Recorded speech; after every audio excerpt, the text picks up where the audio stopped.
diving in to something called the power of the compound effect. And our host today, Wesley Rocha, when I saw this topic, Wesley, I got excited because I actually know a little bit about the power of the compound effect. And I said, you are one of the most analytical, but also insightful people I've met in this industry. And if you're going to break down the compound effect, I want to know where you're going with it, because I guarantee it's good. So Wesley is the CEO of LinkU, always has amazing content for us. I'm excited. How are you today, Wesley? I'm doing great. I'm curious, what was your story on the compound, how you've used it? The story on the compound effect, I learned it long ago, starting with a penny that doubles, right? Oh yeah. I don't know if you're covering that today or where it goes, but that visual always stuck in my mind. What's better? What would you rather have? I forget how much money, or the penny that doubles every day, and just applying that concept to so many different areas in my business and real estate. It's a pretty powerful thing. So where do you want to start with the power of the compound effect? Yeah, exactly. So basically,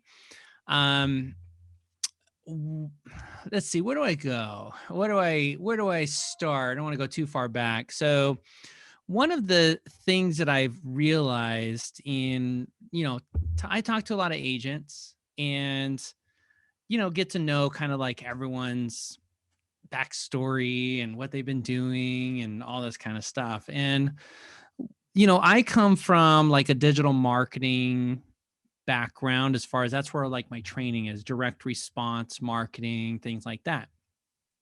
But I'm also been a programmer, right? So I programmed a lot of things, mostly on pretty much all on the web, as far as web development, things like that.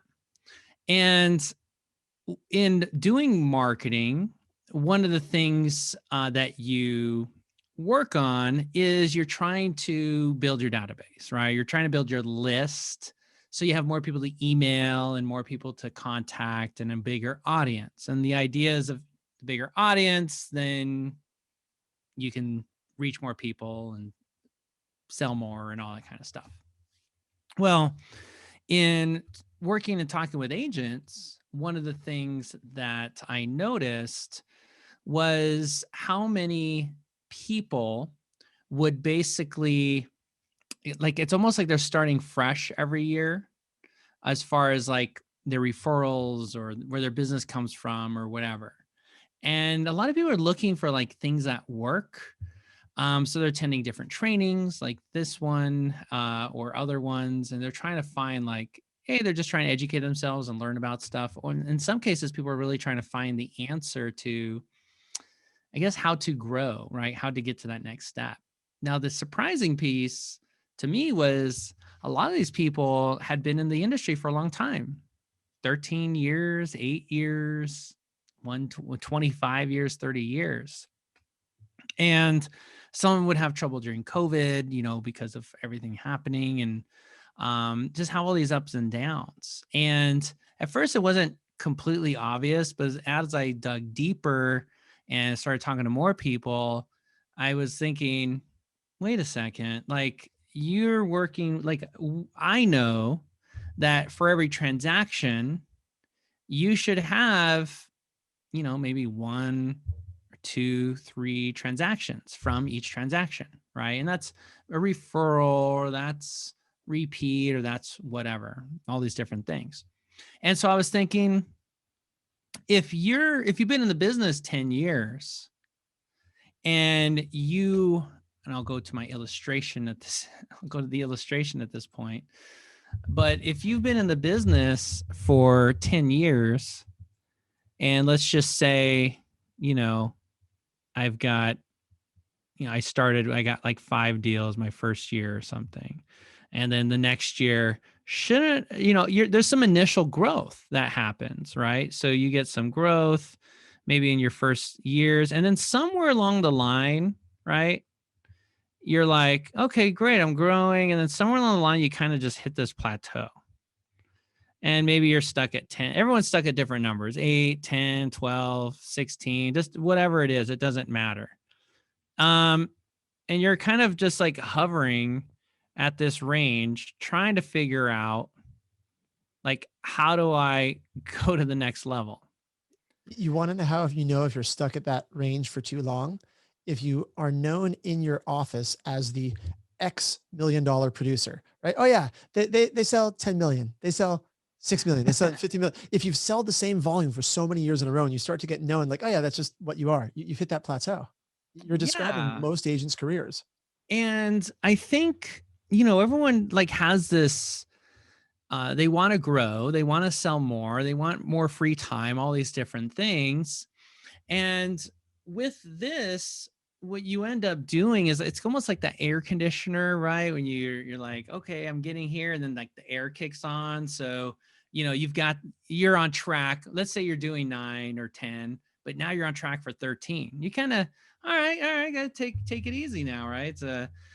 You kind of let the foot off the gas a little bit. And that's okay, but like, why is this really occurring? What is really happening here? And so going deeper on this, what I discovered is if you have the initial growth, what is stopping you from compounding it? What is stopping you? Because in theory, if I sell 10 this year, in theory, I should at least minimum, I should sell maybe 12 or 13 next year. And then the next year after that, if I did 13, maybe I'm at 17. And then maybe from 17 to 20, 21, and 21, maybe to 25. So I should be having some percentage of growth, 30%, 25%, something every single year. And so it's like, well, why is this not happening? Because if you could get that to happen, then eventually you'd have more opportunity than you can handle. And I think there's a combination of things that end up happening here. Well, one is you think, I don't, too much opportunity. There's more than I can handle. And so you almost kind of like put the brakes on yourself. And I'm going to get into that too, whereas this is really the path which leads to ultimate freedom. And I think one way to look at it is the abundance of opportunity. You actually want more opportunity to create more freedom. And some people are like doing the other way around. They're like, no, I need less. Like, no, you need more more leads, more opportunities, more possibilities in order to create freedom. And so it feels a little bit like opposite of what you should be doing. And I'll get into that deeper in a little bit, but that's really what you want to do. And so this compound effect is basically, how do you add on to what you're doing every single year? Well, let's look at this. Where are these transactions coming from? And can I ask a question, Wesley? Can we dive into how do you do it without overwhelm too? Right? Because you could always work longer, right? There's always this, I'm going to work more hours, but I don't think that's what you're promoting, correct? No, exactly. Exactly. We want to promote freedom. We want to promote more choice and not more hours and more effort for less money or any of that kind of stuff. You don't want to do that. You want to work smarter, not necessarily harder, right? So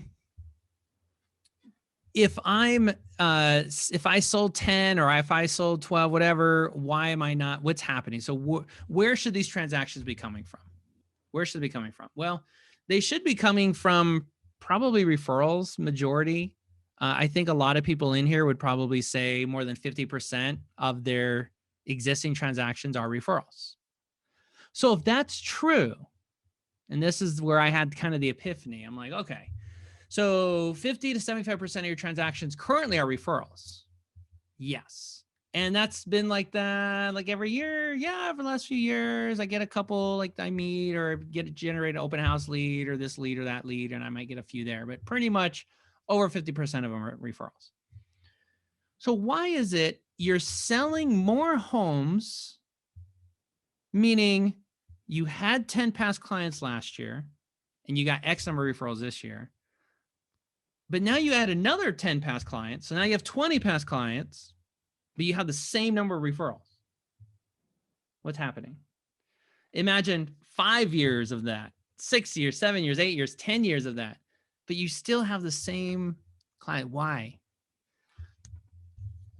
Well, that's the compound effect, right? What should be happening is you should easily be growing your income every single year, so that you have so much opportunity that it creates the freedom, which I'm going to get into. Now, where's the crack? Well, you probably guess, seeing that I'm your guest today, but the crack comes down to the follow-up. The crack comes in the follow-up, but why? Why is that? How is it in the follow-up? I'll show you. I have let me do it this way. I'm going to share my screen. I've shared this a few times with you guys, but this kind of puts the number, some numbers to it. And I can share the link too. I'll share this link in the chat in a minute. But one thing that I see is, let's say I have like 300 people. Oops. Let's say I have like 300 people. Okay, there we go. 300. Okay, it's not edited. It's on view only, I think. Oh yeah, there you go. Oh, I gotta be long. Oh, I see what happened. It's because I opened it in the incognito. So let me go ahead. You're getting all spy action on us. Yeah, let me open it in the regular one. All right, so basically, let's say I have 300 people in my database. Well, what's happening is most agents aren't following up with everyone. They're kind of like here and there, they'll make a call or someone will call in, but mostly what I find is people kind of just like the referrals just come in. There wasn't really a like specific direct effort they could point to. There's something they did that actually spurred the action of the referral. In fact, some people tell me the story of like, yeah, this person called. I felt so bad because they're sending me this referral and I haven't reached out to them for like so long and I feel bad. Like I should be calling them, like not them calling me to see how I'm doing, right? Well, in any case, what that looks like is people are really following up with less than 15 people a month in their database. So 5%. And so as you were growing, right, if we think about those transactions, 10, 20, 30, you're not really like you're not really following up with any extra people. It's always the same because you're dedicating the same amount of time. So in theory, you're saying, well, okay, Wes, that means if I have more clients, then that means every month and every year, I'm going to have to spend more time following up. Right? I have to schedule more and more and more time in order to reach all those people. Yeah, because if you wanted to reach like everybody, right, you're going to have to schedule a lot of time to do that. But you don't always necessarily have to reach everybody every single month. So let's just split that in half. Still, people don't do this. Now, here's the next piece is the consistency of it, right? To do this, it's not like you do it here and there, which is what I find a lot of people end up doing because they don't have the time. There's no consistency to the follow-up. It's kind of like, even the people that I talk to, I'll literally talk to someone, they'll be like, oh, I do this, I do this, I do that. Oh, and I'm like, man, you got it set. But I always know there's something wrong because I asked about, well, the transactions in the last 3 years. So I know when I put 2 and 2 together, like if you're doing all of this follow-up, oh, I do this around Christmas, I'm great, I do this, blah, blah, blah. I was like, you're doing all that, but your transactions are still there. Something's missing. So, sometimes I'm like, oh, whatever, let them go. But other times, if they seem open-minded, then I'll ask, well, how often are you doing this and how consistently? And sometimes it's a front. Like they want to feel like I'm really good at follow-up and they don't, it's kind of an ego thing sometimes. But really when you dig in, it's like they do that stuff here and there. When you start asking and digging, it's like, oh, really? When's the last time you sent out that? Oh, when's the last time you called? And then it's like, well, I mean, like in January, it's like, oh, well, I know, I thought you were doing this. I mean, I do it, but I just don't have time. So it all falls apart with a lot of the agents, right? So it's like, okay, listen, if you spent half the amount of time that you spend attending webinars, trying to learn shiny objects, all these other crazy things, and you just did that in a follow-up, then you can maximize on the compound effect. It feels small, right? I think the compound effect, he says, there's actually a book by Darren Hardy goes into it. And he says, you know, small, seemingly insignificant actions add up to something much larger. And I think that's kind of what this is. I feel like follow-ups kind of become like the vegetables of marketing. Nobody wants to eat their vegetables, basically. And like, but it's the vegetables that are going to actually help you grow and be a big, strong boy, you know, or girl or woman. Did you just make up that analogy? I love that. I kind of did, but it's something that like I realized, because in me working with people and getting to know it, like I was thinking, why aren't more people talking about this? Like, this is, I see it. There's articles, there's all kinds of case studies on this. And literally the key to success in real estate, especially in real estate, is follow-up. And here's the difference. See, in other industries, you don't really have the same personal connection. You know, like if you go to a car dealership, you can only build so strong of a personal connection. It's really difficult. If you're buying something at the grocery store or other things, even my clients, you know, it's not as easy, but you know, if you're working with a lot of people. But with real estate agents, you're working with maybe, you know, 10, 12, 50 people a year, which broken down is what, like 5 people a month? I mean, maybe, right? And I mean, who actually are clients? And some of you are working with like one a month or 2 if you're doing 12 to 24 transactions, right? So how is it then if you're doing, you're making these relationships, you're spending a lot of time with these people. So you're kind of to me, you have a special opportunity where you can maximize on this relationship and the follow-up. So for those of you on the call, I want you to ask yourself, you know, where have you been in the last 3, 4, 5 years as far as production? And are you growing every year by 20, 30%? And if not, again, this usually comes down to follow-up. Maybe ask yourself, like, maybe I shouldn't necessarily be spending all this time trying to figure out this farming strategy or this, I want to, you know, this, I'm going to cold call lists of expireds. I'm not saying those aren't bad strategies. I'm just saying like they're out of order. So I talk to people, they don't follow up with their database, but they're worried about this whole creating a whole strategy around cold calling.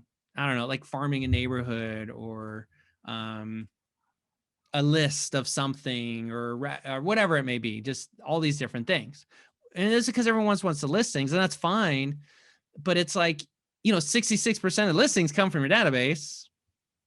So if you're just playing odds, you should go there, not start on a cold list. Like you have a better chance finding people over here. Now, once you've got that in place, sure, go ahead and add on.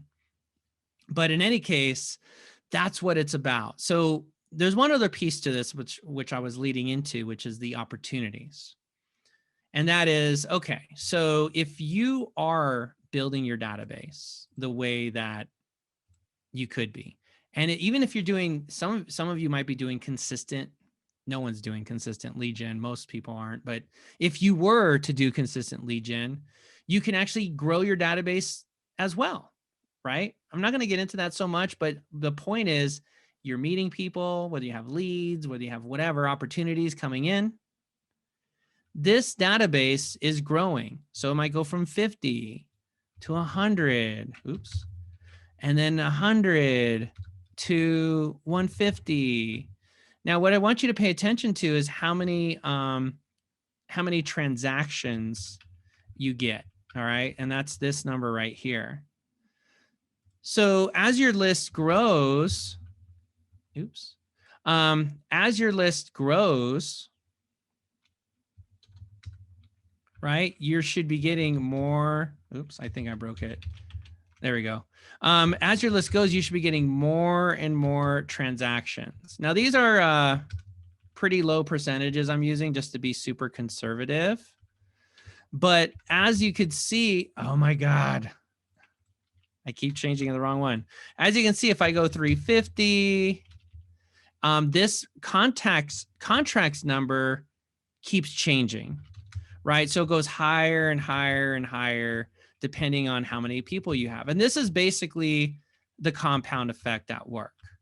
So if you're saying, well, how do I do more? This is it. And how is this list growing? Well, that's if you want to add leads to it, right? You can add leads and then you're just growing your database. So really your focus, when you think about as a real estate agent, your focus should be solely on building your list, which is your database, opportunities, and following up. Like that's it. Maintain the relationship, keeping them warm, following up. At some point on that spreadsheet, you get to like this tipping point, which a lot of you should already be at by now, because I know a lot of you have been in the industry for a while. But you basically get this tipping point where you're doing, or you have the potential based on your database size to be doing, 5+ deals, 6 deals, 7 deals per month, the potential to. Now, a lot of them be like, well, I don't have time for that. Well, this is what it comes down to. The next lever or the next step in your real estate career is once you have enough opportunity, now you create choices. So it's kind of like this. You want to create enough opportunity so that your bandwidth is used properly, meaning the amount of time you have in a week, whatever that is. Once your bandwidth is filled, which a lot of you, your bandwidth's pretty kind of there. I mean, some of you can optimize a little bit, whatever. Then the next step is still adding opportunity, because I have a lot of people stop. No, stop, turn it off. Blah, blah, blah, I have enough. No, you don't stop.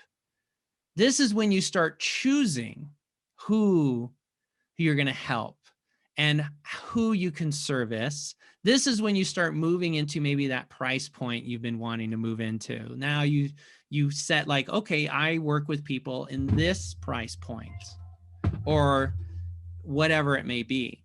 Now, and this is another topic for another time, they might have something on it, and Jesse could probably elaborate on it. Now you get into these choices where you're taking the cream off the top, which are pretty much your sphere, your clients, your past clients, maybe a couple of the list. Like I have a guy we work with, he does ads, he does a whole thing. All the new leads that come in, he takes all the listings, anyone has a listing, and then everything else goes to his team, right? So he's creating choices for himself, choices. Then that determines where you want to go from there. Some of you guys want to build a team. You want an assistant. You want a buyer's agent. You want to start doing that. You do that by keep creating more and more and more opportunities for yourself where you can give yourself the opportunity to do that. Some of you don't want a team. You don't want to deal with the stresses of managing other agents, all this. Well, the next alternative is treat it like a team, meaning partner with some people, not necessarily partner, but, coordinate with some people in your office that you can send your referrals to. Because guess what? Chances are they're not creating opportunities for themselves or not enough and are looking for opportunities. So you leverage that. Once you have an abundance of opportunities, now you start sending the excess opportunities, right? Once you've chosen your cherry pick the ones you want, you send those ones to the people in your office. Obviously, you get a referral agreement, all that stuff. And I don't say send it like the lead comes in and send it over, because remember, agents aren't great at follow-up. So what you do instead is, instead of trying to help everyone, you might do the initial meeting, you might do the initial call, qualify them. And then, I know this sounds crazy, then you send it out to the agent. You have a hot qualified lead ready for a showing at 123 Main Street over here, or whatever it may be. And now that agent has a hot lead they don't have to really do much follow-up with. They're just going to show homes. I know that sounds crazy, but it's true. Jesse, what do you think? Is this crazy? No, it's not crazy. And it's doing these things consistently that I love the idea of being selective with who your clients are when they come in, because you've created enough of a pipeline where, because if referrals are just showing up randomly, you're going to want to take all of them because like, I don't know if I'll never get another referral again. But if they're coming in on a consistent, systematic basis, um, the link that Tessa put into the chat box, I'm just curious to have you, explain what that is, because that is a link to your blueprint, right? Does that teach you Yeah. step by step what to do to, I mean, because I know you're giving some the higher concepts here, but does that go step by step for what you should do for follow up? And Yeah, so that is definitely that's our program, where if someone did want to like they vibe with what I'm saying and they really want to learn what it takes to create a systemized follow-up system, a consistent, how to generate just enough leads to keep the machine rolling, but really we focus mostly on the follow-up. That's a program that we offer where we basically guide you and teach you. It's not just a course, it's actually an implementation program, which is something that we specialize in. It's really nothing like it on the market because of the implementation part. what is So an we really guide them, hold them by the hand basically, and take them through every step of the way of That's my setting it. question. So what is an implementation course versus just a normal course? What does that mean, the implementation piece? Yeah, so a lot of times when you get a course, you're kind of like, you buy the course, you kind of get into it, maybe you start a few lessons, and then a lot of people get stuck, don't take action, don't ever log into the course, or they take too big of a bite, or maybe they just don't understand a concept, and so they kind of really get stuck. I'm selling courses before, I've seen this firsthand, and selling software by itself, same thing. People buy the software, get in. Maybe if they log in, if they do log in and then not do anything with it. Well, in this case, what we do is we basically, how do I say, not just necessarily take them by the hand, but in some cases we pull them by the ear to get it done. So we're more on the offense. We keep track of where everyone's moving through. We take care of the tech. So there is a done for you piece to it that we do handle the tech implementation and stuff, because we know a lot of people get stuck on tech, and that's the one thing we don't want you to get stuck on. So we want to make sure that we just, because honestly, who wants to sit on the phone, and you don't want to sit on the phone and for an hour doing something tech. So I would just say, just let us do it. Take me 5 minutes. But in any case, it's really an implementation program where this is all geared to taking you from zero, which is my contacts are everywhere, or maybe they're somewhere, or it doesn't matter, right? Taking you wherever you're at. So wherever you are now, and taking you to where you want to be. And that is, for example, creating this compound effect for yourself. So you're not relying, or I like to say it this way, you're already getting referrals now. Now just imagine if you're trying on purpose to do that, how you could grow, and how over those last years, how you can start turning those so you're growing easily every year, so you can create the choice and the abundance of opportunity and choices for yourself, so you can really grow and then create that freedom. And that's what I meant about creating freedom for yourself, because now you can start referring out and so forth. Now, a buddy of mine, I don't know about you, Jesse, but a buddy of mine, and maybe you can speak to it, maybe you can't, I don't know, but he had a team. They did, I want to say they did like 900 transactions in a year. Now you're thinking, well, how many people do you have to have on your team to do 9 transactions a year? That's so many. It's like, no. They personally the only transactions they took were the ones they could double side, and everything else was referred out pretty much. So I think it was like, I want to say it was like 600 or 700 of them or whatever were actually all referred out to other agents. Oh, you're muted for some reason. There you go. Is this just because they got really good at that system and systematizing follow-up? Yeah. And okay. And lead gen and the whole thing. They had so much opportunity. In fact, the team where the office worked, or where he worked out of, the other agents not on the team would literally just come in the office and just sit in the bullpen waiting because I knew that they were going to be giving all these leads and referrals that was like appointments. They're handing out appointments. But they took the cream of the crop. But still, for the agent, they're like, well, shit, I mean, this is free. I'll pay 35%, Right. or whatever the referral commission was.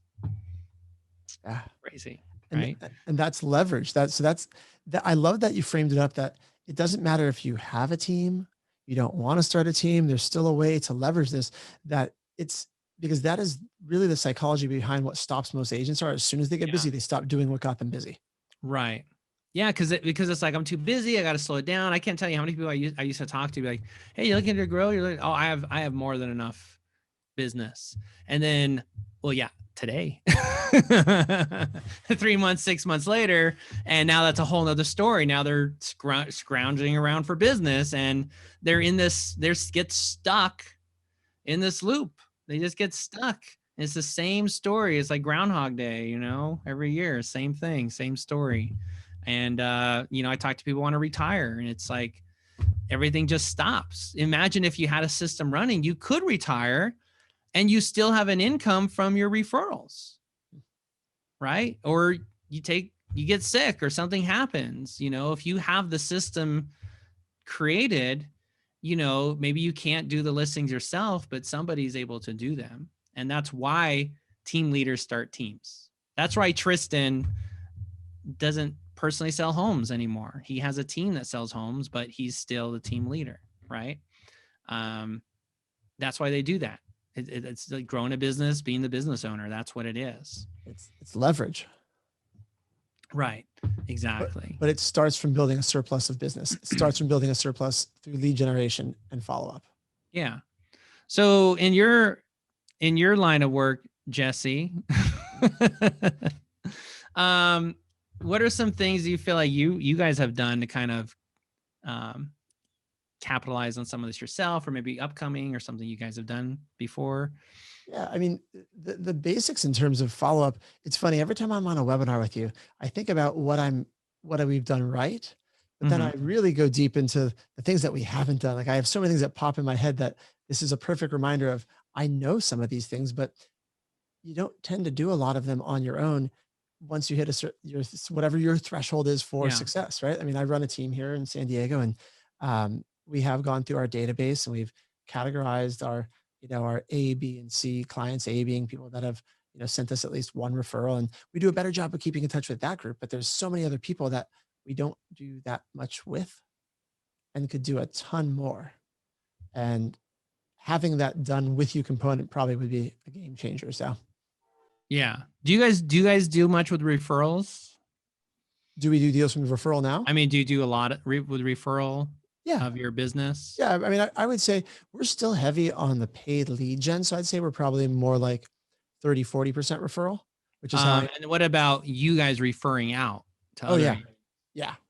I send out referrals across the country and on a fairly regular basis. Is that a big piece of your business, or is it not that big of a pie?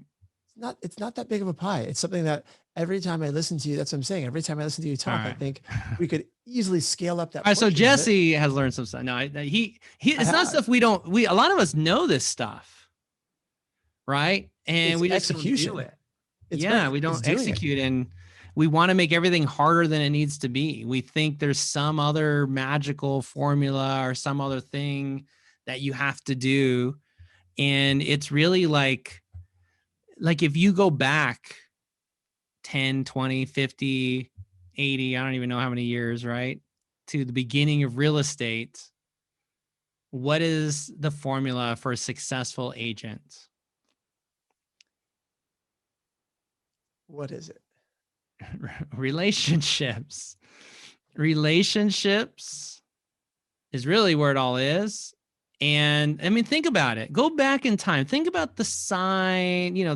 Think about the neighborhoods, the way they, things were just more closer knit. Think about that neighborhood realtor. Think about all these different things. It was really such a relationship business. And some of you have that, right? And because you're experiencing those referrals. It's just, you're not maximizing it. And again, when I that's what the whole point is. The power of the compound effect is for you to look and see, yeah, I've worked with 50 clients, 100 clients, 200 clients over my lifetime as a real estate agent. Why is it I'm only still getting 20 or 12 or 10 or wherever you're at referrals? I talked to one guy today. He's new. It's like his first year basically as an agent. He's got 13 deals already. Like all of them referrals. And actually it's like his second year. And all in referrals from his past clients. I was like, how many people do you have in your past? Like, how many people are in this group referring you 13 transactions? 20. Wow. So I'm like, okay, like, so that's my point is, and you could find this all over different stories and case studies of everyone who say, yeah, but if you have a solid database of 150 to 200 people, you could probably sell a home a week with just that, literally. And you won't have to buy a lead. I've talked to many of agents. Everyone's running around figuring out what to do with Zillow and what's going on this and that. Everyone's worried about this and this and that. If you relied on your relationships, which you should have had to begin with, and I've talked to agents who do this, who have mastered that follow-up, they're not even, what's a Zillow? Right? What is that? And they're doing very well. And maybe they don't necessarily want a team or anything like that. And that's fine. Leads are for growth. Leads are for, going to that next level. But a lot of you, or supplementing, getting yourself there, to like if you're new, yeah, you can start with people and you can use leads to fast track your way there. But it is not meant, unless you want to grow what I want to say, like unless you want to grow a team or do the opportunity thing where you're just like creating abundance opportunities, you don't have to keep leads the whole time. I personally would, because I'd just refer them. Again, I'd pick out the cherries, refer them all out, but you don't have to. You don't have to be reliant on those sources, basically.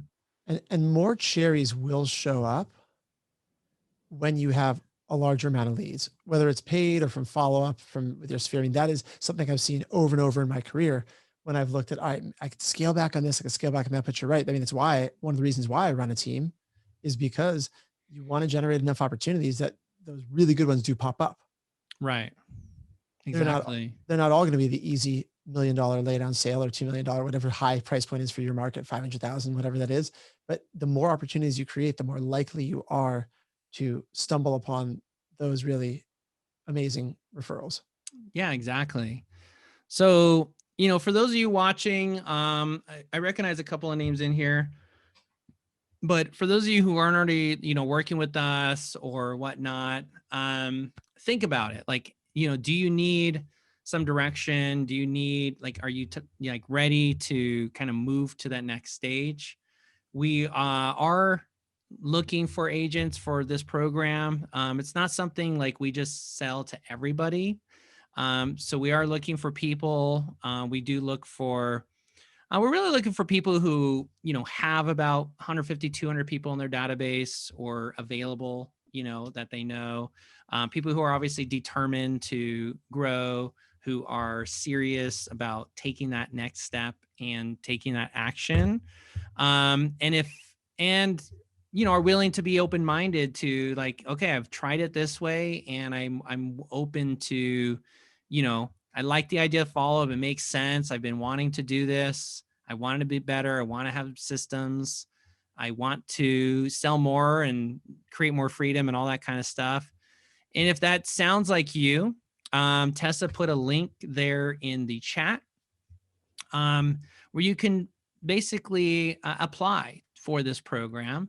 So we do have spots available right now. And the idea with the application is you just fill in a few details just so that we have some information to see if this is something that could work. Then from there, we'll schedule a time. You'll have an opportunity to schedule a time with us where we'll kind of go over it, ask some questions, just kind of get a feel. Because we're really looking for people that we can help to kind of like triple their business. So if you're doing like 5, then you might want to like 5 transactions, you're probably heading more for like, you want to triple or quadruple your business. If you're already doing 12, 20 transactions, maybe you're looking to, double it. Or some of you are like, I don't really want to double it. I want to sell a little more, but I actually want to save time or whatever. So it kind of depends what your needs are. We kind of go through that with you. And then we help determine, like, is this a program that will work? We also have a done for you program as well, where we actually do everything. We're working with Tristan on his right now. So I'll have more details on that later. I'm sure we'll do another class with that. Where Tristan, it's called the Ultimate Follow-Up Machine, where we do it for you. And that is more like kind of like having an assistant that specializes in follow-up. So either of those, you can apply there either way, and we can see if it's a fit. So that's it. That's all I've got. I love it. Well, that was good stuff, Wesley. I mean, truly, I'm sure there were things that people learned today, but it's more about actually putting it into action. So just sitting here on the webinar is good, right? We're happy you're here, but take at least something you've learned and figure out what your next action step is. That's the difference. Yeah, exactly. And again, this all caused me to look at even my own marketing and what I was doing, because I too, relied a lot on leads and growing and all that stuff, and realized, like, there's, I think Facebook turned off our ad account, and that caused, a huge problem for us. Panic. Right. And we eventually got it back on. But the point is that when you rely so much on Zillow or Realtor or some of these things, if you are buying leads, anything can happen and change that. So with relationships, it's a lot different. And that's the way that you really survive through these times, is by having those relationships and having a lot of them. Right. And so that's how you do it. You just can constantly working on it throughout the year consistently, which then in turn creates that compound effect. And that's why I say you should be getting a raise every single year. And if you're not, then you're doing something wrong, which is more than likely your follow-up. I love it. Well, thank you for being here, Wesley. This is great. And guys, if you missed the beginning of this webinar, if you joined us late, there's a link that Tess already put in there to the YouTube. You can watch the playback. So make sure before we wrap this up in a minute, click on the button for the LinkU page so you can see. So Wesley, thank you. I appreciate that you care enough about the agent community to bring this information to help us. So thank you. Yeah, no problem. It's awesome. All right. Well, it's great being here. Thanks everybody. And until next time. Yeah. Bye guys. Have a good afternoon. Bye-bye.